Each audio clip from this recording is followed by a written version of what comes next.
Greetings to all of you in the all-sufficient name of our Lord and Savior Jesus Christ. సర్వ సమృద్ధి గల యేసు నామంలో మీకు అందరికీ శుభములు. ఏ సమృద్ధి? సర్వ సమృద్ధి గల యేసయ్య నామంలో. Usually when I speak a message, I have a lot of time on hand and I do a lot of other spiritual habits that I cultivated. సాధారణంగా వర్తమానం చెప్పినప్పుడు చాలా ఎక్కువ సమయం తీసుకుంటాను, ఎక్కువ కార్యక్రమాలు కేవలం నోటి మాట ద్వారా కాకుండా ఆ కార్యాల ద్వారా మనం యాక్టివిటీస్ ద్వారా కూడా నేను వాక్యాలు చెప్తూ ఉంటాను. But because of want of time, I want to race fast. అయితే సమయం కొంచెంగా ఉంది కాబట్టి వేగంగా పరిగెడతాను.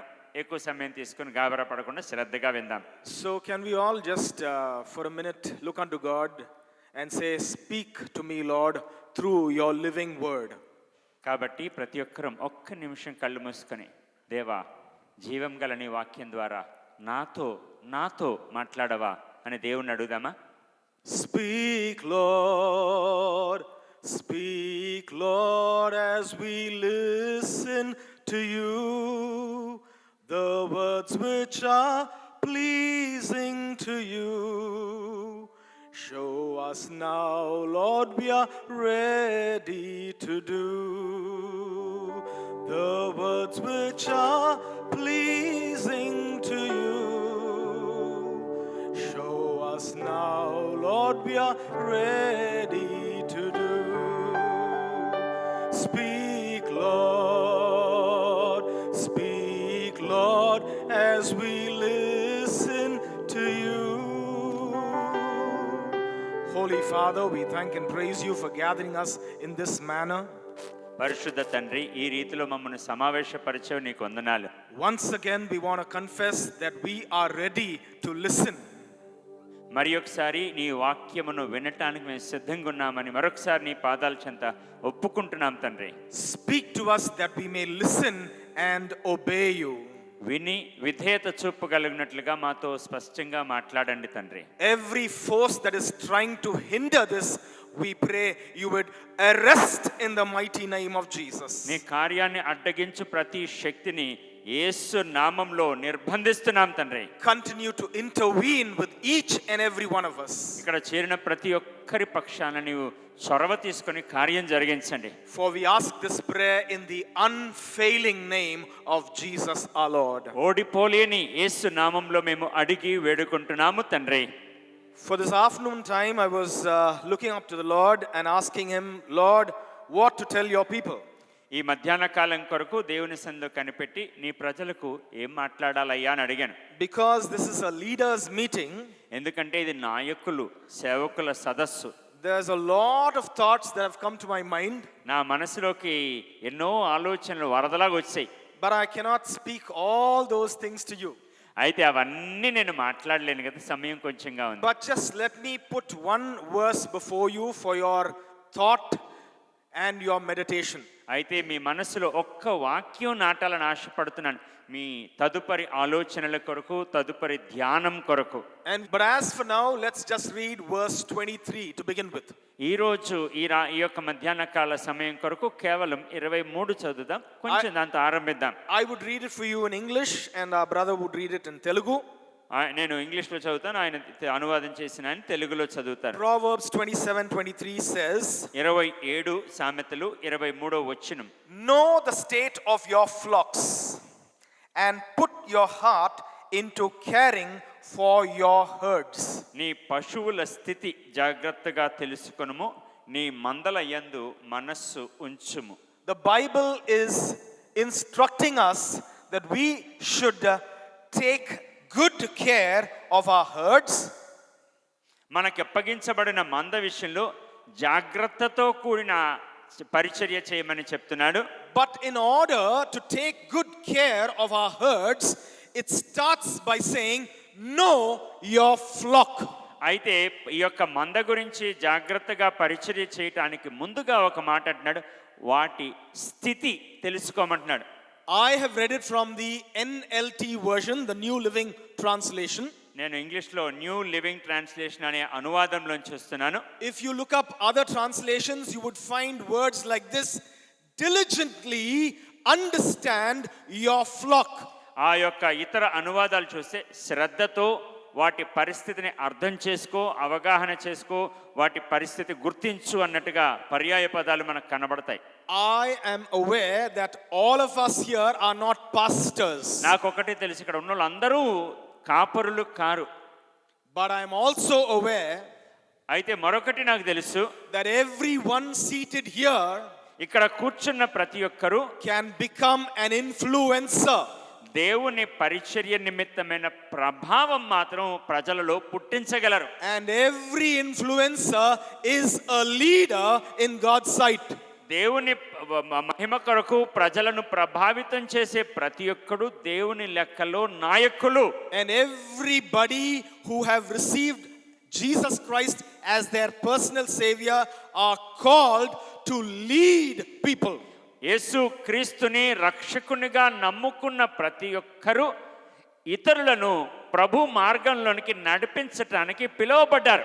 And when we lead people in some way or the other, as the Bible even says, we are priests and we are Levites, as it says in the book of Revelations. ప్రకటన గ్రంథంలో చూసినట్లుగా ఎవరైతే ఇట్టి ప్రభావం చూపి ప్రజలను నడిపిస్తారో వారు యాజకులు, లేవీయులు వంటి వారని ప్రకటన గ్రంథం మనకు తెలియపరుస్తుంది. You may be a Sunday school teacher. మీరు ఒక సండే స్కూల్ టీచర్గా ఉండొచ్చేమో.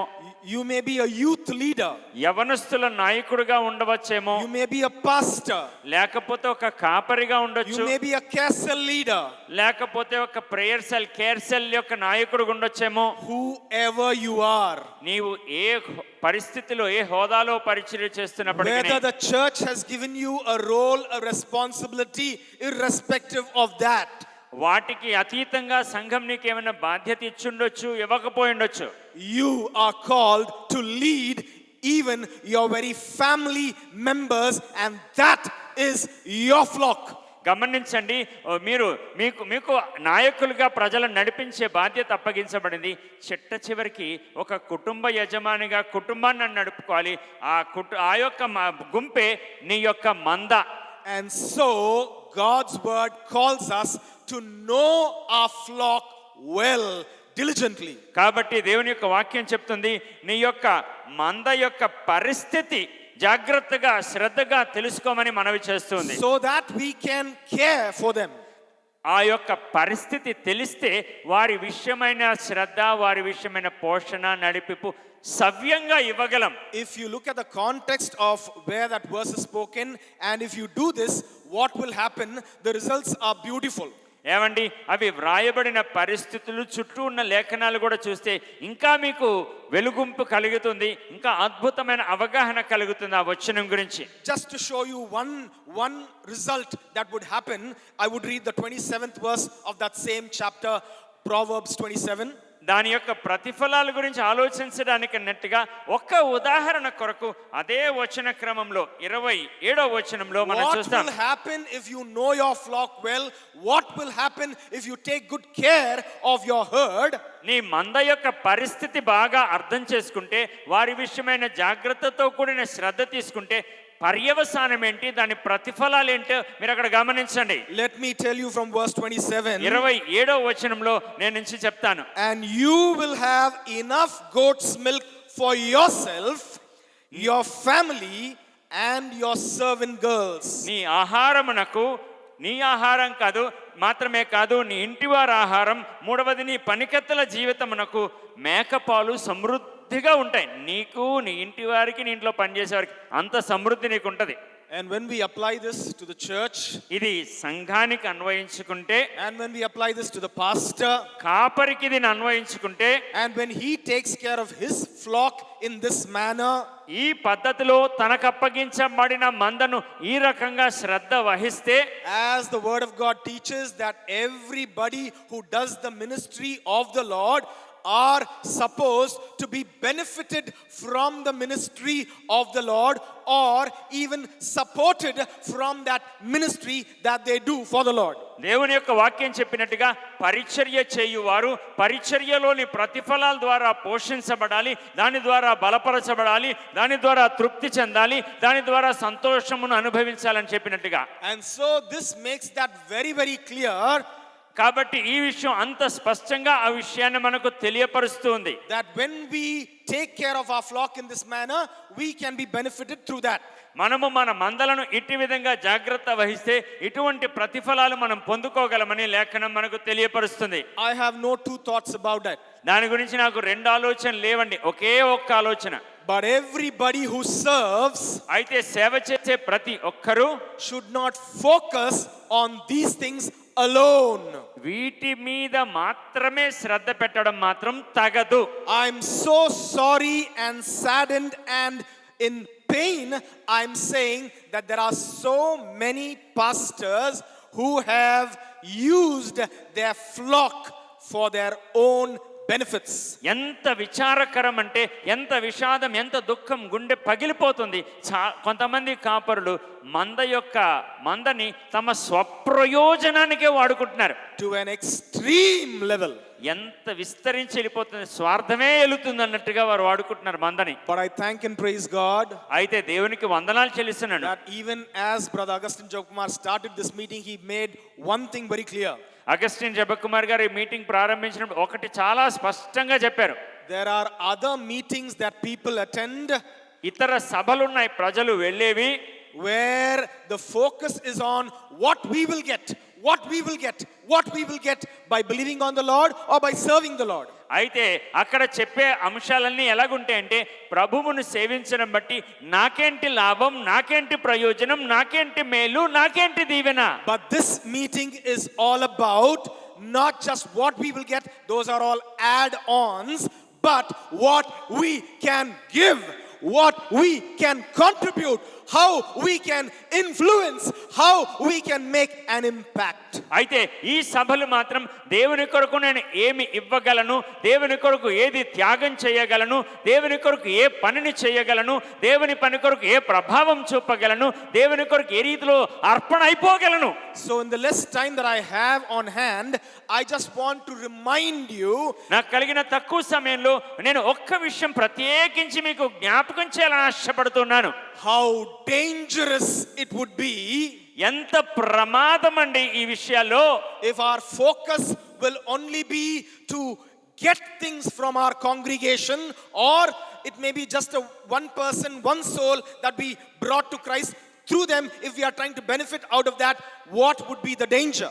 ఎంత ప్రమాదమో చూడండి. మన మంద పెద్దదవచ్చు చిన్నదవచ్చు, వాళ్ళ మూలంగా నేనేమి లబ్ధి పొందగలన్న ఆ కోణంలో ఆగిపోతే ఎంత ప్రమాదమో, ఎంత ప్రాణాంతకమో మీకు జ్ఞాపకం చేయాలని ఆశపడుతున్నాను. I believe you all read your Bibles, మీరందరూ బైబిల్ చదువుతారని నేను నమ్ముతాను. and so I'm not going to take more time to show you all the verses, కాబట్టి అక్కడక్కడి వేరు వచనాలు తీసి చూపించడానికి నేను సమయం వెచ్చించను. but just as a narrative, let me tell you things. అయితే త్వరగా మీకు అందరికీ తెలిసిన వచనాలు కాబట్టి వాటి సారంతో నేను కొనసాగిపోతాను. If you look at the book of 1 Samuel, సమూయేలు మొదటి గ్రంథం చూస్తే you find a priest named Eli there. అక్కడ ఒక యాజకుడు ఏలీ అనబడినవాడు కనబడతాడు. And when you go to the second chapter, రెండవ అధ్యాయంలోకి వెళ్ళిపోతే you would understand he's got two sons who are not pleasing the Lord. అక్కడ అతనికి ఇద్దరు కుమారులు అన్నది మనకు కనబడుతుంది. వారు దేవుణ్ణి సంతోషపెట్టిన వాళ్ళు car. Maybe Eli, to begin with, was not getting things out of his people who were under his jurisdiction or under his priesthoodship. అయితే ఏలీ తన సేవ ఆరంభంలో తన ఆధీనంలో ఉన్న సంఘం అవ్వచ్చు, ఆ యొక్క ఇశ్రాయేలు సమాజం అవ్వచ్చు, వారి నుంచి ఏ లాభం పొందలేదేమో ప్రారంభంలో. Maybe he had his hands clean to a certain extent, to a certain time. కొంతకాలం వరకు, కొంత గడువు వరకు అతని చేతులు శుభ్రంగా ఉన్నాయి. ఏ అపవిత్రత లేదు, ఏ పాపం అతని వలన జరగలే. But it so happened, అయితే జరిగిన విషాదం ఏమంటే, తోవ మధ్యలో but his two sons, అతని ఇద్దరు కుమారులు, they are described in the word of God. వారి గురించి లేఖనం ఎలా వివరిస్తుందంటే, that when people brought offerings to sacrifice for God in his temple, ప్రజలు దేవుని ఆలయంలోనికి ఆ బలుల కొరకు, అర్పణల కొరకు పశువులను కానీ వస్తువు రూపాన్ని తెచ్చినప్పుడు, even before it could be cooked, when the cook is telling them, wait I will cook it and give it to you. When it's offered to the Lord, then it's the priest share. I will give it to you.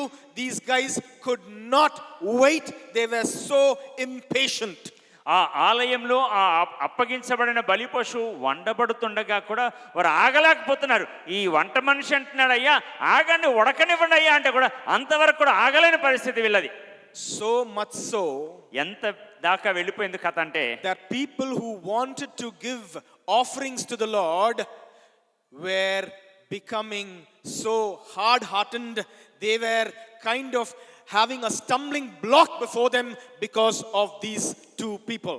దేవుని సన్నిధికి అర్పణ తేవాలనుకున్న వారు, బలులు తేవాలనుకున్న వాళ్ళు, ఏదైనా యొక్క ధూపం వేయాలనుకున్న వాళ్ళు వీళ్ళను బట్టి ఒక అడ్డు బండగా వీళ్ళని ఎదుర్కొన్నారు. ఇవ్వటానికే గుండె రాయి అయిపోతుంది. Who were these guys? Who am I talking about? ఎవరి గురించి మాట్లాడుతున్నాను? ఏలీ కుమారులు. What are their names? వారి పేర్లు ఏంటండి? Hophni and Phinehas. Hophni, ఫినెహాసులు. And so these two were becoming an obstruction, or they were becoming a stumbling block for God's people. అయితే ఈ ఇద్దరు దేవుని ప్రజలు దైవారాధనలో ముందుకెళ్దామంటే వాళ్ళకి అడ్డు బండలుగా వీళ్ళు ఉన్నారు. They thought it was their right, and they started exploiting the flock that was given to their father's custody. వారి తండ్రి స్వాధీనంలోకి అప్పగించబడిన ఆ యొక్క దైవ భక్తి గల సమాజం వాళ్ళకి అప్పగించబడ్డారని, వారికి ఇవ్వబడిన అధికారాన్ని దుర్వినియోగపరుచుకుంటూ అడ్డు బండలుగా తయారయ్యారు.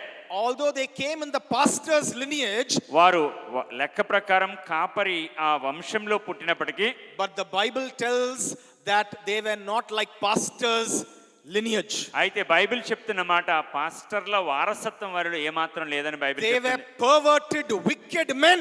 వారు వక్ర బుద్ధి కలిగిన దుష్ట దుర్మార్గులు. Not just the offerings, కేవలం అర్పణలే కాదు, but అయితే the women that came to the temple of God. దేవుని ఆలయంలోకి వచ్చిన స్త్రీలను కూడా పాడు చేసే పరిస్థితిలో గెలిపారు. These men polluted those women. ఆ స్త్రీలను అపవిత్రపరిచేశారు వీళ్ళు.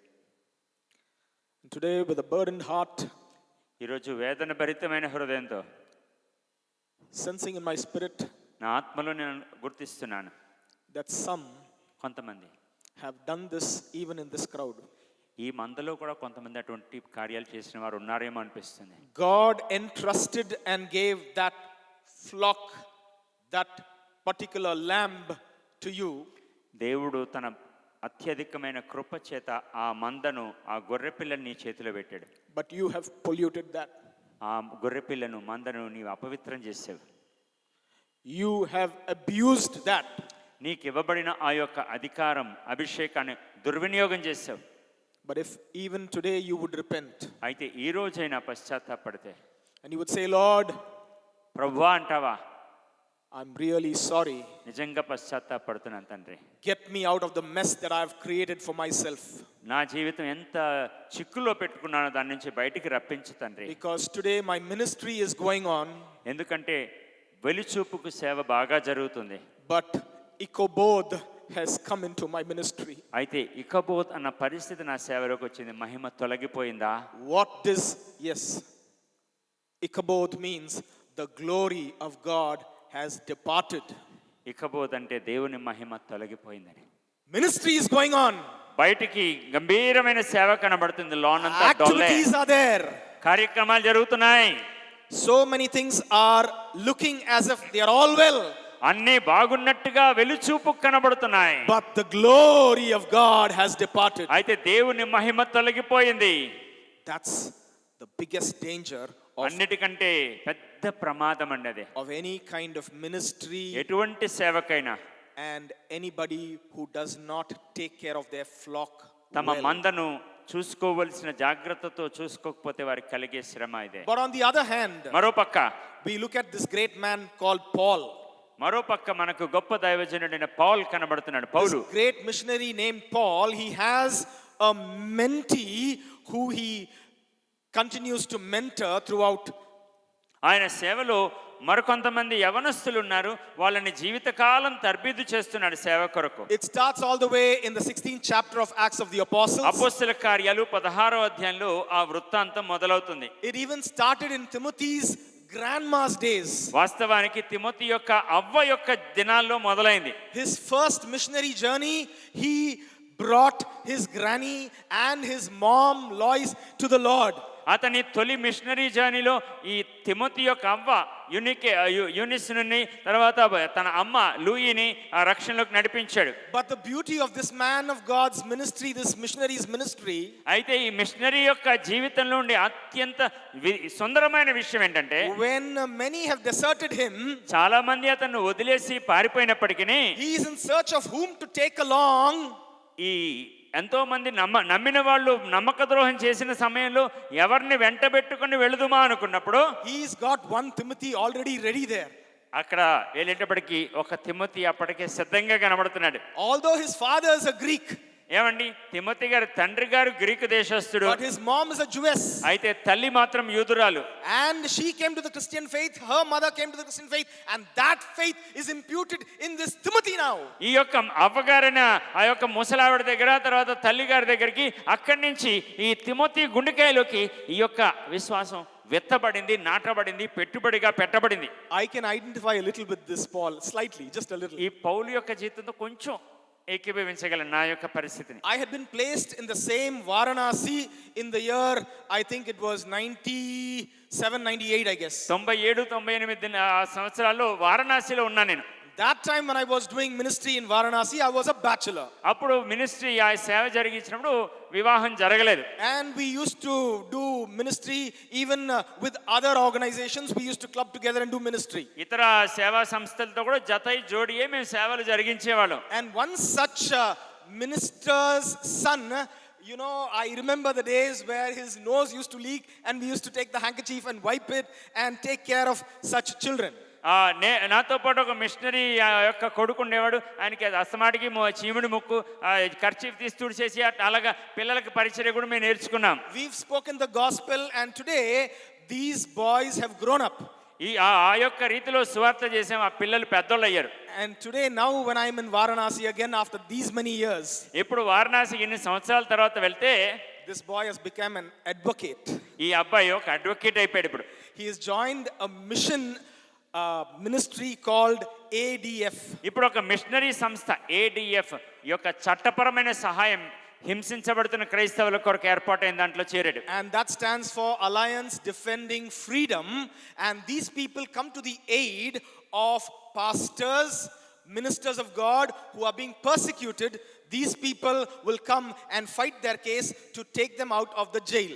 ఈ సంస్థ యొక్క ప్రధాన లక్ష్యం ఏంటంటే, ఈ సువార్త చేసినందుకు సేవ చేసినందుకు ఎంతమంది సేవకులైతే అరెస్ట్ అయ్యారో, ఎంతమంది జైల్లో వేయబడ్డారో వారికి చట్టపరమైన సాయం, లాయర్స్గా వాళ్ళు వెళ్ళి ఆ కేసు వాదిస్తారు, వాళ్ళు విడిపిస్తారు. కేసు కొట్టేయడానికి కానీ బెయిల్కి కానీ ఏ రకమైన న్యాయ సహాయం అవసరమో అవన్నీ ఆ సంస్థ వారు అందిస్తున్నారు. Let me give you a prayer point at this moment. ఈ సమయంలో ఒక ప్రార్థన మనవి కూడా మీ మనసులో నాటుతాను. Even as we are sitting here today, ఈ రోజు ఇక్కడ మనం కూర్చొని ఉంటుండగా కూడా there are 90 plus pastors in jail without bail. They are unable to come out of jail. Their families are longing, some more than 6 months, some near to a year. ఇప్పటికి ఈ రోజు 90 మంది జైల్లో ఉన్నారు, బెయిల్ దొరకకుండా ఉన్నారు. 6 నెలలు సంవత్సరం గడువు దాటిపోతుంది వారు జైల్లో వేయబడి. వారి కుటుంబాలు ఎటువంటి దుఃఖంలో ఉన్నాయో జ్ఞాపకం చేసుకుందాం, వారి కొరకు ప్రార్థన చేద్దాం. But now you know how the laws have become more stringent, strict. ఇప్పుడు చూడండి, ఏ కాకమ్మ కథ మోసుకొచ్చి ఎవడు కంప్లైంట్ ఇచ్చినా అరెస్ట్ అయిపోవచ్చు. Now it doesn't need to be family member or the particular person. Anybody can give a complaint and they will take up the complaint, and so many fabricated cases and pastors are in jail. గమనించండి, ఎవరికైతే సువార్త చెప్పి మార్చడానికి ప్రయత్నం చేసాం వాడు చెప్పక్కర్లే, వాడు బంధువులు చెప్పక్కర్లే, ఊర్లో ఏ ఒక్కరు చెప్పినా కూడా ఆ యొక్క కంప్లైంట్ ఇచ్చినా వారిని అరెస్ట్ చేయొచ్చు. దాన్ని బట్టి కట్టు కథలుగా ఉండిన కేసులు కూడా 100ల మీద ఉన్నాయి. ఏంటండి, కట్టు కథలుగా చెప్పబడిన కేసులు కూడా 100ల మీద ఉన్నాయి. The law story doesn't end there. ఈ చట్ట సమస్యలు ఇక్కడ తాగవు. They have made it so strict that this case can be totally non-bailable offense. గమనించండి, అంత మాత్రమే కాదు, దీనికి బెయిల్ అనుమతులు ఉండలేనంతగా ఆ చట్టాన్ని వాళ్ళు పటిష్టం చేశారు. And previously it was that they fight their case, they win their case and they come out even if there is no bail. But now the duration has increased. గమనించండి, ఇప్పుడు మునుపటి దినాల్లో అయితే కేసు వాదించవచ్చు, బయటకు రావచ్చు బెయిల్ లేకపోయినా కూడా. కానీ ఈరోజు చాలా కట్టుదిట్టం చేశారు మనిషి బయటికి రాకుండా. And now it's not 6 months, 1 year, 2 year. It can go up to life imprisonment. Remember, life imprisonment even without a bail.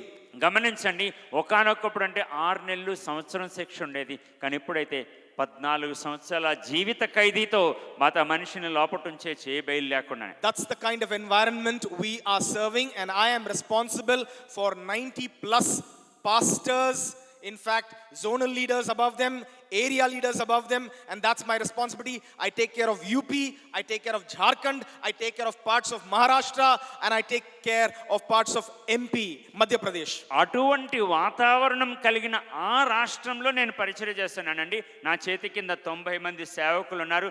వారికి ప్రాంతీయ పర్యవేక్షకులు, ఆ రీతిలో ఎంతోమంది సేవకుల యొక్క భద్రత, వారు చేసే సేవలు ఉత్తరప్రదేశ్, జార్ఖండ్, ఇంకా మహారాష్ట్రలో కొంత భాగం ఈ రకంగా పర్యవేక్షణ చేసే బాధ్యత నా మీద ఉంది.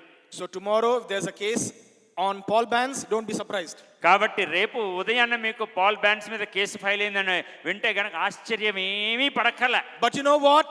అయితే ఒకటి తెలుసుకోండి, God has taught us to raise people even to fight cases like the dear Ashish I was talking to you about. ఇందాక మాట్లాడిన ఆ ఆశిష్ లాగా అటువంటి వ్యక్తులను తయారు చేయడంలో దేవుడు మమ్మల్ని బలపరుస్తున్నాడు. ఆ రీతిలో సేవ విస్తరిస్తుంది. God has graciously blessed me with 2 daughters. దేవుడు నాకు ఆశ్చర్య రీతిలో 2 కుమార్తెలతో దీవించాడు. My younger daughter is doing her BA LLB in Bangalore. She's completed 3 years. She's in her 4th year now. నా చిన్న కుమార్తె BA LLB అయిపోతుంది, 4వ సంవత్సరం ముగిస్తుంది. Because this government is strategically trying to put pastors behind the bars. ఎందుకంటే ఈ ప్రభుత్వం చట్టంలో అన్ని లొసుగులు మూసేసి వ్యూహాత్మకంగా సేవకులను ఊసల వెనక ఉంచడానికి పట్టుదలతో ఉంది. So we pastors need to be vigilant as to how we will take care of our flock, prepare our flock to give an encounter.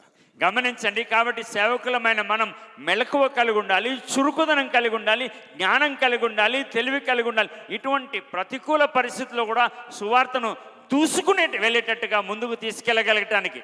And so coming back to the life of Timothy, కాబట్టి ఇప్పుడు Timothy యొక్క జీవితంలోకి తిరిగి వస్తుండగా, Paul knows Timothy really well. పౌలుకి Timothy యొక్క పుట్టు పూర్వోత్తరాల నుంచి బాగా తెలుసు. Even his stomach pains he knows. అతనుకున్న కడుపు జబ్బు కూడా పౌలుకు తెలుసు. Many pastors don't bother about their fellow workers. చాలా మంది సేవకులు జత పని వారి కష్టాల గురించి పట్టించుకోరు. Why are you late? Why are you not doing this? Why are you not accomplishing this? Their subordinates are suffocated because of such leaders. ఒక్కొక్కసారి పర్యవేక్షణ చేసే సేవకుడు కిందనున్న పాస్టర్ గారిని ఆలస్యంగా ఎందుకు వచ్చావు, అదెందుకు చేయలేదు, ఇదెందుకు చేయలేదు అని ఉక్కిరి బిక్కిరి చేసేస్తారు వాళ్ళని. But Paul, he deals with this Timothy saying, you don't just keep drinking water, but take a little, those days that kind of wine was used as medicinal purposes, and so he tells him, do you use that? అయితే పౌలు Timothy గురించి శ్రద్ధ కలిగిన వాడు కాబట్టి నీ కడుపు జబ్బు కోసం నీళ్లతో సరిపెట్టుకోకయ్యా అంటే, ఆ రోజుల్లో ఈ ద్రాక్షరసం ద్వారా వైద్యం కూడా చేసేవాళ్ళు. ఆ ద్రాక్షరసం ద్వారా నీ కడుపు జబ్బుకి ఏదో ఒక పరిష్కారం పొందుకుంటున్నాడు. So Paul knew his flock well, his disciple, his mentee well. పౌలుకి తన మందా తెలుసు, తన చేతి కింద పనివారు తెలుసు, ప్రతి ఒక్కరి యొక్క పరిస్థితి బాగా అర్థం చేసుకున్నవాడు. But there was a problem with Paul. అయితే పౌలులో ఒక సమస్య ఉంది. Paul was a very strict man. పౌలు చాలా కఠినమైనోడు, a very strict leader. చాలా కఠినం. And for him, when he marches forward, his fellow workers need to march forward. అతను గనక అడుగు ముందుకేస్తే ఆయనతో సరిసమానంగా వెనకొచ్చేవాళ్ళు అడుగులు వేయాల్సిందే, ఇంక తేడా లేదు. And so when you come to the 15th chapter of Acts of the Apostles, అదే గ్రంథంలోనే 16కి కొంచెం పైన వెళ్తే, if you start reading from verse let me just turn to that portion and then remind you of those verses. It's from verse 36 onwards. If you go to Acts chapter 15, verse 36 onwards till the end of that chapter. 15వ అధ్యాయంలోనే 36వ వచనం నుంచి ఆఖరి వరకు. I'm just going to narrate again. I'm not going to read it for you. నేను దాన్ని చదవబోట్లేదు, త్వరగా దాని యొక్క విషయం సారాంశం చెప్తాను. Two mission leaders are having an argument. ఇద్దరు మిషన్ నాయకులు ఒక వాదంలో పడ్డారు. One is named Paul and the other is named Barnabas. ఒకడి పేరు పౌలు, మరొకడి పేరు Barnabas. And the argument is all about one person named John Mark. ఈ వాదనంతా ఒక్క వ్యక్తి కోసం, జాన్ మార్క్ అని పేరు కలిగిన వ్యక్తి కోసమే. And so Paul is trying to tell Barnabas that we are not going to take John Mark together with us on this missionary journey because he left us, he deserted us in Pamphylia. గమనించండి, ఈ పౌలు బర్నబాతో చెప్తున్నాడు, మనం మునుపటి machinery యాత్రలో పంపూలియా అనబడిన దగ్గర ఈ John mark మనల్ని వదిలేసి వెళ్ళిపోయాడు, కాబట్టి మళ్ళీ అతన్ని చేర్చుకునే ప్రసక్తి లేదంటే లేదు. But Barnabas is saying, no, let's take him along. అయితే బర్నబాస్ అంటున్నాడు, లేదండి, అప్పుడు ఏదో నిరుత్సాహానికి గురయ్యాడు, మళ్ళీ తీసుకుందాం అంటున్నాడు. The argument gets very heated. ఈ వాదం వేడెక్కిపోయిందండి. And now Paul goes away with another person named Silas, and Barnabas takes John Mark with him. పౌలు శీలా అనబడిన మరో వ్యక్తిని జత చేసుకున్నాడు. బర్నబా ఏమో జాన్ మార్క్ ని జోడీ తీసుకుని వెళ్తున్నాడు. Here I want to tell you one thing. ఇక్కడ ఒక్క విషయం చెప్తాను. Sometimes when God entrusts somebody in our hands, we may lose them because of our strictness. కొన్నిసార్లు మన చేతిలో దేవుడు కొంతమందిని పెడితే మన కఠినత్వం బట్టి వాళ్ళలో కొంతమందిని పోగొట్టుకోగలం. They may be a little timid people. ఏమో కొంచెం చిన్న బిడియస్తులేమో, భయస్తులేమో. They may be having some kind of weakness. ఏదో బలహీనత ఉండొచ్చు. If it is peripheral, don't really hold them accountable for those things and put them out of ministry. అల్పమైనవైతే గనక తొందరపాటుతో వాళ్ళని సేవ నుంచి బయటికి తోలేయకండి. Because we serve a God ఎందుకంటే మనం సేవించే దేవుడు ఎలాంటి దేవుడు? who does not snuff out that flickering lamp. ఆ కనకనలాడే మా యొక్క కర్రను ఆయన ఆర్పివేయడు. When we know our flock, we will be able to hug our flock, embrace our flock, take them along to make them beautiful leaders for the next generation. మన మంద మనకు బాగా తెలిస్తే వారి బలహీనతలో మనం చేయూతనిచ్చి వారిని కౌగలించి ఆదరించి వారి కొరకు ఏర్పాటైన దేవుని ప్రణాళిక యొక్క సంపూర్ణతలోనికి వారిని తీసుకెళ్ళగలం, ఆ యొక్క సౌందర్యంలోనికి వారిని నడిపించగలం. In a way, if I would put words in Paul's mouth, Paul was saying John Mark is useless for the ministry, I don't want him. ఒకవేళ అక్కడ జరిగిన సంభాషణను మనం కొంచెం కల్పించగలిగితే గనక ఈ మార్క్ పనిచేయడు, దండగా వేస్ట్ అనుకుంటూ అన్నాడేమో. But you know what God did? అయితే దేవుడు ఏం చేశాడండి? Because when God tried giving this John Mark in Paul's hands to be, mentored, to be made into a beautiful man of God, Paul didn't do it that time. ఏమండి, ఆ ఘడియలో మార్కును దేవుడు పౌలు చేతిలో పెట్టాడు. అయ్యా, వీళ్ళలో ఉన్న బలహీనతలన్నీ తొలగించుకుంటూ నెమ్మదిగా మలచవయ్య అంటే పౌలు ఓడిపోయాడు అక్కడ. Church history చూసేసాడు మార్కును అవతలకి. Church history tells us సంఘ చరిత్ర మనకు చెప్తుంది, this John Mark was given to another apostle named Peter. ఇదే జాన్ మార్క్ ఈ పౌలు చేతిలోంచి తొలగించబడిన తర్వాత దేవుడు అతన్ని పేతురు దగ్గరికి నడిపించాడు. Because this Peter could be a sympathetic leader to take John Mark along, because he himself failed Jesus, thrice he denied him, and so God could give John Mark to Peter's hand now. ఈ మార్కును పేతురు చేతిలో దేవుడు ఎందుకు పెట్టగలిగాడంటే ఈ పేతురు కూడా ఒకానొక రోజు 3 సార్లు ఆయన ఎవడో నాకు తెలియదని బొంకినోడు ఆ తప్పటడుగులు వేశాడు. కాబట్టి ఈయన విషయంలో కనికరం చూపగలడు. ఈయన్ని కూడా ఆదరించి చేరదీసి, అయ్యా నేను బొంకాను, మళ్ళీ చేర్చబడ్డాను, నీవు జారిపోయావు, మళ్ళీ చేర్చబడగలవని అతన్ని ఆదరించి మళ్ళీ కట్టగలడు. And Peter said, come on John Mark. పేతురు అన్నాడు, జాన్ మార్క్ రా. I'm not that good at speaking Greek like this. నీకులాగా గ్రీకు భాష నాకు రాదు కానీ you be my translator. నీవు నాకు అనువాదం చెయ్యి. Took him along. పద ఇద్దరం వెళ్ళిపోదాం. And you know what happened? తర్వాత ఏం జరిగింది? In due season, తగిన కాలంలో this Peter, who was not a very great educated guy, he didn't have proper formal education, he was a fisherman. ఒక జాలరి, సామాన్యుడు, అంత విద్య లేనోడు ఈ పేతురు. He did not give us the gospel in his writing. అతను తన సొంత మాటల్లో మనకు సువార్త ఇవ్వలేదు కానీ But అయితే this John Mark ఈ జాన్ మార్క్ అనబడినవాడు became a gospel writer మనకు 4 సువార్తలు ఒక with సువార్తకి గ్రంథకర్త all అయ్యాడు. the contributions and all the inputs that this man of God Peter poured into him. He gave us the gospel of Mark. ఈ పేతురు ఆ యేసు ప్రభు జీవితాన్ని ఎంతైతే చూశాడో ఆ సన్నివేశాలు అన్నింటినీ కూడబెట్టి ఈ మార్కు మొట్టమొదటి సువార్త చరిత్ర ప్రకారంగా మనకు మార్కు సువార్త మనకు అందించగలిగాడు. Today, my dear people of God, ఈ రోజు నా ప్రియ దేవుని సేవకులారా, ప్రజలారా, you may be a pastor, as I said earlier. You may be anybody who is called to take good care of your flock. ఈ రోజు మీరు సేవకులు అవ్వచ్చు, కాపరులు అవ్వచ్చు, సువార్థికులు అవ్వచ్చు, మరొకటి అవ్వచ్చు. మీకు అప్పగించబడిన మంద విషయంలో శ్రద్ధ తీసుకోవడానికి అప్పగించబడిన వారు. Do not despise them, వారిని తృణీకరించకండి, but invest in them.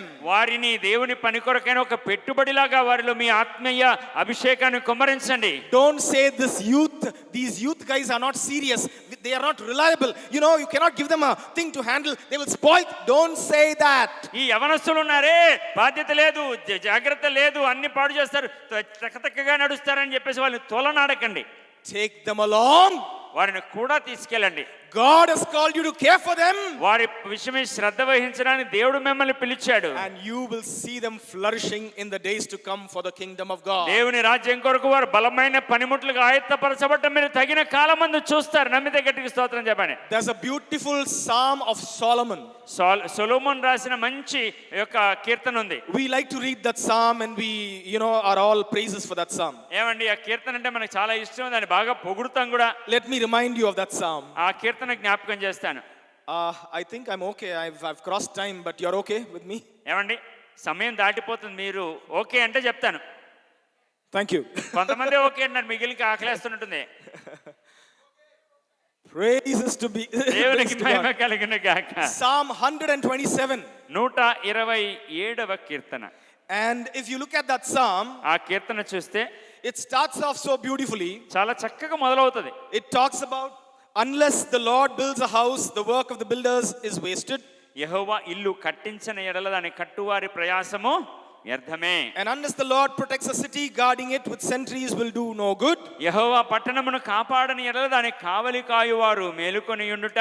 As you continue to read on, అలా కొనసాగితే the third verse says, 3వ వచనం అంటుంది, children are a gift from the Lord, they are a reward from him. కుమారులు యెహోవాను అనుగ్రహించు స్వాస్యము, గర్భఫలం ఆయనిచ్చు బహుమానం.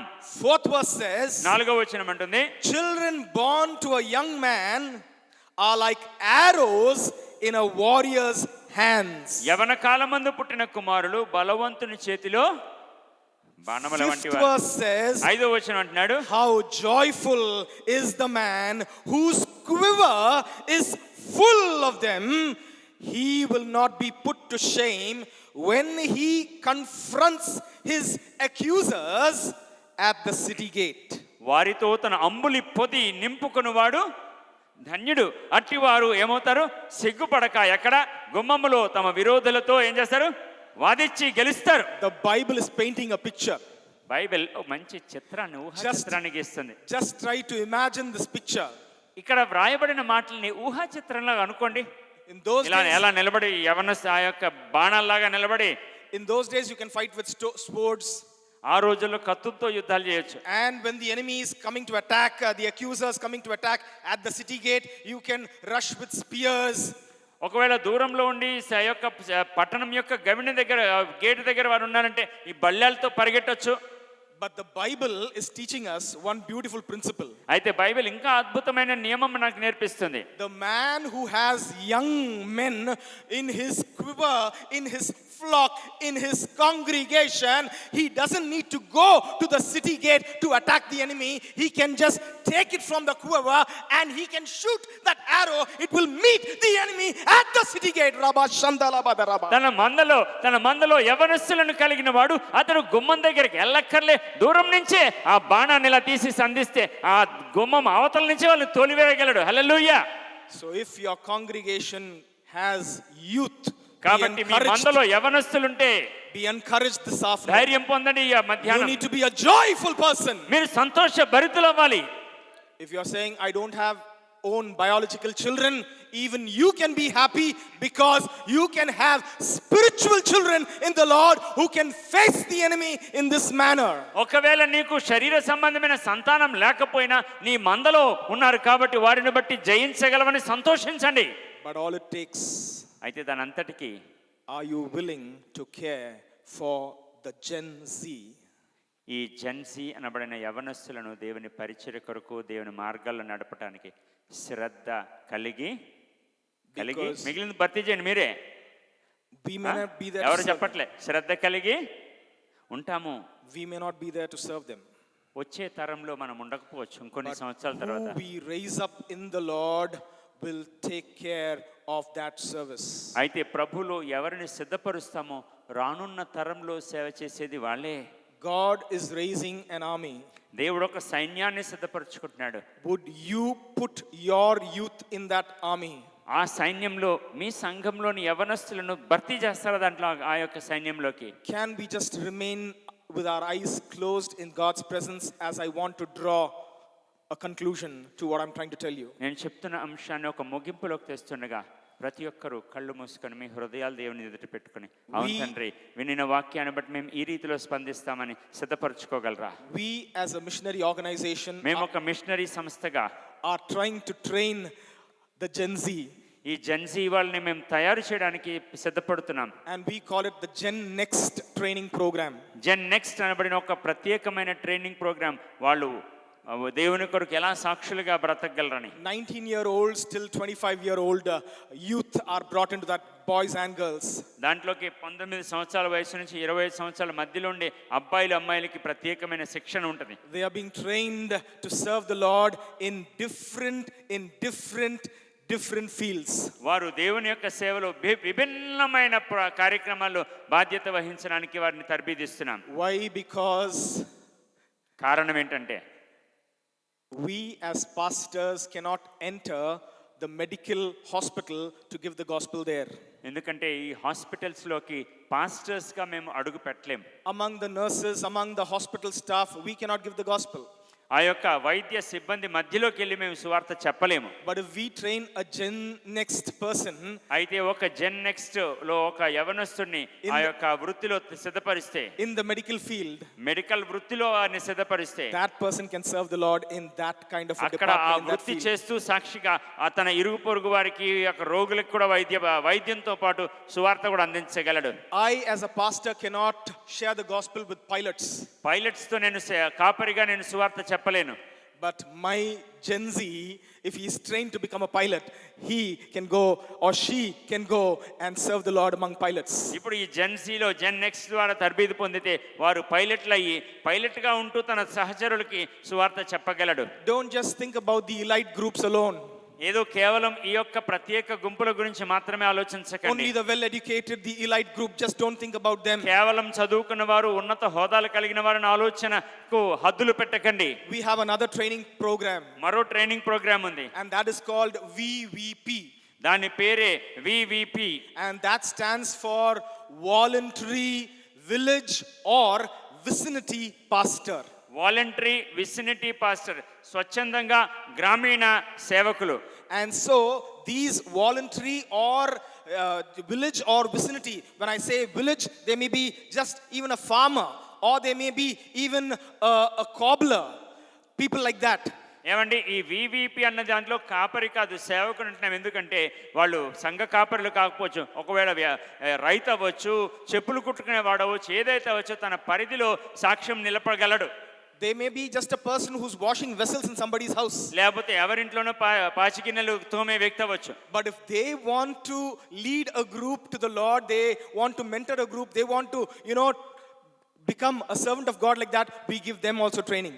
వారు వారి వృత్తిలో సాగుతూ దేవుని కొరకు సాక్షిగా బ్రతకాలి, కొద్ది మందిని దేవుని ఎదుగు నడిపించాలంటే వారికి ఆ పనికి తగ్గట్టుగా వారి యొక్క పరిస్థితికి తగిన తర్బీదిస్తాం. As your eyes are closed and you're concentrating on what I'm saying, let me share one testimony and close. మీరు కళ్ళు మూసుకున్న మాటలు ఆలకిస్తుండగా ఒక్క సాక్ష్యం చెప్పి నేను ముగిస్తాను. There was one person who came to my training program, that VVP training program. His name is Chote Lal. మా VVP training ప్రోగ్రామ్కి ఒక వ్యక్తి వచ్చాడు, ఆయన పేరు చోటీలాల్. It so happened that when Chote Lal was doing this cobbler's job in the Dehri on Son railway station, some police guys came and they gave their shoes to be polished. ఈయన ఒక railway స్టేషన్లో ఈ చెప్పులు polish చేసుకునే పనిలో ఉండగా ఒక police ఆయన వచ్చాడు షూ తీసుకొచ్చి. And after getting not only his shoes polished, his team, all the shoes were polished, but this guy didn't pay any money to Chote Lal. అయితే ఈ పోలీస్ అధికారి తన యొక్క షూస్కి పాలిష్ చేయించుకున్నాడు, తన సహచరులందరికీ షూ పాలిష్ చేయించుకున్నాడు, కానీ డబ్బులు ఇవ్వకుండా వెళ్ళిపోదామని చూస్తున్నాడు. When Chote Lal asked for money, this policeman beat him, and even that instrument that he had to keep the leg and polish and all the polish items, that he just took it away from him, snatched it and took it away. ఈ వ్యక్తి ఈ డబ్బులు అడిగిన కారణం చేత తిరగబడేసి కొట్టేసి ఈ polish కొరకు తెచ్చుకున్న యంత్రాలన్నిటిని, ఆ యొక్క వస్తువులన్నిటిని కూడా చిన్నాభిన్న విసిరేసి వెళ్ళిపోయాడు. Chote Lal was taught in the VVP also to forgive his enemies and his opposers. చోటేలాల్కి ఈ తర్బీదులో, ఈ సెక్షన్లో తనని ఇబ్బంది పెట్టిన వాళ్ళు కూడా క్షమించమని నేర్పామన్నమాట. Chote Lal is praying, Lord, these people not only gave me money, they not only paid me, now they've taken everything that I could earn an income, they've taken that also. అయ్యా, నాకు ఇవ్వవలసిన జీతం ఇవ్వటం మానేశారు, అంత మాత్రమే కాదు, నేను చేసి వృత్తి కొరకు అవసరమైన పనిముట్లు కూడా పట్టుకుపోయారు, పాడు చేశారు అంటున్నాడు అని ప్రార్థన చేస్తున్నాడు. Days passed and suddenly people are coming, who is Chote Lal, who is Chote Lal, in the railway station. కొన్ని రోజులు గడిచిన తర్వాత ఆయన అక్కడే కూర్చొని ఉన్నాడు. జనాలు వచ్చి అడుగుతున్నారు, చోటీలాల్ ఎవరు, చోటీలాల్ ఎవరు అని వెతుక్కుంటూ వస్తున్నారు. Chote Lal is with full fear because policemen are searching for him. Chhotelal భయం గుప్పిట్లోకి వెళ్ళిపోయింది, ఎందుకంటే పోలీసులు వెతుకుతున్నారు. చోటేలాల్ వెతుకుతుంటే, పోలీసులు వెతుకుతుంటే భయం మీద. Now what are they going to do? ఇప్పుడు ఏం చేయబోతున్నారు నాకు అనుకుంటున్నాడు. And then they narrate the story saying this policeman, this guy who took the thing away, he had so much of headache, he tried so many medicines, nothing worked, and now he wants Chote Lal to come and pray for this guy. ఈ చోటేలాల్ని మీద దౌర్జన్యం చేసిన police అధికారికి భయంకరమైన తలపోటు వచ్చింది. అది ఎన్ని మందులు వాడినా, ఎంత వైద్యం చేసుకున్నా వదలట్లేదు. ఇప్పుడు ఈ చోటేలాల్ దగ్గరికి వస్తేనే నాకు పరిష్కారం అవుతుందని అర్థమైపోయింది. అందుకని పంపాడు, మొత్తం ఊరు వాడ వెతికించేస్తున్నాడు. చోటేలాల్ ఆయన వచ్చి నాకు ప్రార్థన చేయాలి. Chote Lal prays for the policeman is healed, and Chote Lal is being used by God magnanimously. ఈ చోటేలాల్ ప్రార్థన చేశాడు, దేవుడు స్వస్థపరిచాడు. ఇంకా ఘనమైన సేవలోకి అతను వెళ్తున్నాడు.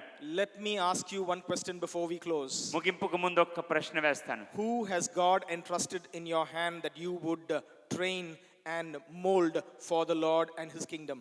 దేవుడు ఎవరిని మీ చేతిలో పెట్టాడు ఆయన సేవ కొరకు మలచడానికి, తర్బీదు చేసి ఆయత్తపరచడానికి ఎంతమందిని పెట్టాడో వాళ్ళని దేవుని పని కొరకు సిద్ధపరుస్తున్నారా? Are you taking good care of them? వారి విషయమై తీసుకోవాల్సిన జాగ్రత్త, శ్రద్ధ చూపిస్తున్నారా? Or are you just getting benefited out of them? లేకపోతే మంద ద్వారా ఏ లాభం పొందగలం, ఏ ప్రయోజనం పొందగలమని ఆ కోణంలోనే వెళ్ళిపోతున్నారా? Are you shunning them away that they are useless, or are you able to see them with the perspective of God, that my God wants to prepare them and mold them for his kingdom? వారు పనికిరాని వారు, ఏదో నాకు డబ్బులు కూర్చిపెట్టడానికి మాత్రమే పనిచేస్తారని అట్టి విధంగా చూస్తున్నావా? దేవుడికి ఒక ప్రణాళిక వారి విషయంలో ఉంది. దాని కొరకు వారిని నేను సిద్ధపరచాలి, దాని కొరకు వారిని మలచాలి, దాని కొరకు వారిని ఆయత్తపరచాలన్న కోణంలో, దైవ కోణంలో వాళ్ళని చూస్తున్నావా? God used Peter the apostle to prepare John Mark. దేవుడు అపోస్తలుడైన పేతురును వాడుకున్నాడు మార్కును సిద్ధపరచడానికి. But years later, the Paul who did not want this John Mark to be with him now calls for John Mark and says, he is useful for me in the ministry. ఒకానొక రోజు వీడు పనికిరాడు దద్దమ్మ అని చెప్పేసి ఎవరినైతే ఈ పౌలు John మార్క్ను తోలనాడాడు, కొన్ని సంవత్సరాల తర్వాత అతడే నాకు కావాలి, అతడే నాకు ఆదరణ, అతడే నాకు సహాయకుడు అని చెప్పేసి నమ్మకమైన సహాయకుడు అని అదే జాన్ మార్క్ గురించి పౌలు సాక్ష్యం చెప్తున్నాడు. Even some servant of God would have rejected somebody, and if God has entrusted that person to you, take them up, pick them up, mold them for the kingdom of God, they will become useful vessels. కొన్నిసార్లు ఇంకొక దేవుని సేవకుడు తోసేసిన వాళ్ళ మీ దగ్గరికి వస్తే వాళ్ళని తోలనాడకండి, వాళ్ళని చేరదీయండి, వాళ్ళని దేవుని పని కొరకు ఆయత్తపరిచి సిద్ధపరిచి నిలబెట్టండి. So you better know your flock. కాబట్టి మీ మంద యొక్క పరిస్థితి అర్థం చేసుకోండి, and take good care of your వాటి herd. విషయమై మంచి శ్రద్ధ వహించండి. Shall we pray? ప్రార్థన చేసుకుందామా? Even if you want to submit your life saying, Lord, make me a caretaker like that, place your hand on your chest. I want to pray and conclude. ఒకవేళ అవును తండ్రి అట్టి విధంగా నా మందను శ్రద్ధ తీసుకుంటానని మీరు తీర్మానం చేసుకుంటే మీ కుడి చేయిని మీ గుండెకాయ మీద వేసుకోండి, నేను మీ కొరకు ప్రార్థన చేస్తాను. ఒకవేళ నిలబడగలిగితే నిలబడండి. You are free in the presence of the Lord. మీరు దేవుని సన్నిధిలో మీకు స్వేచ్ఛ ఇవ్వబడింది. మీరు ఆ రీతిలో ఒకవేళ తీర్మానం చేసుకుంటున్నట్లయితే నిలబడొచ్చు.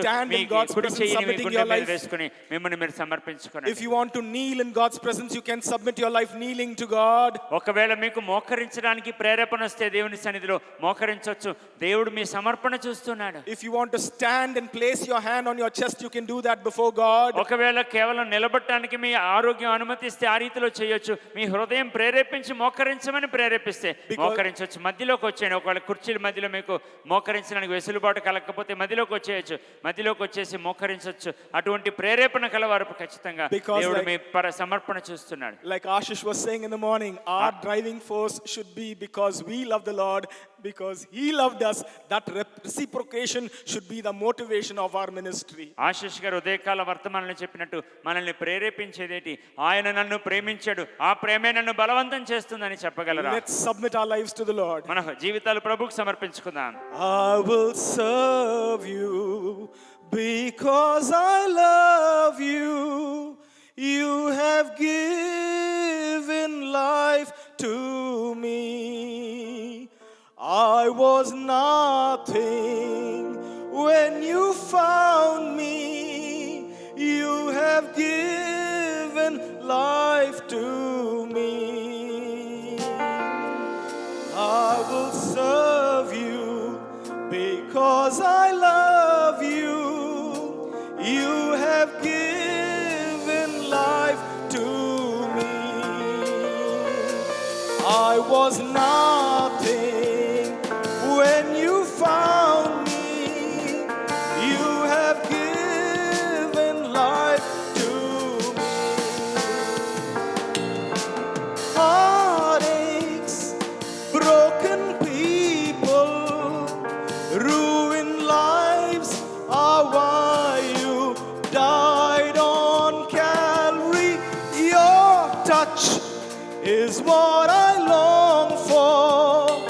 You have given life to me.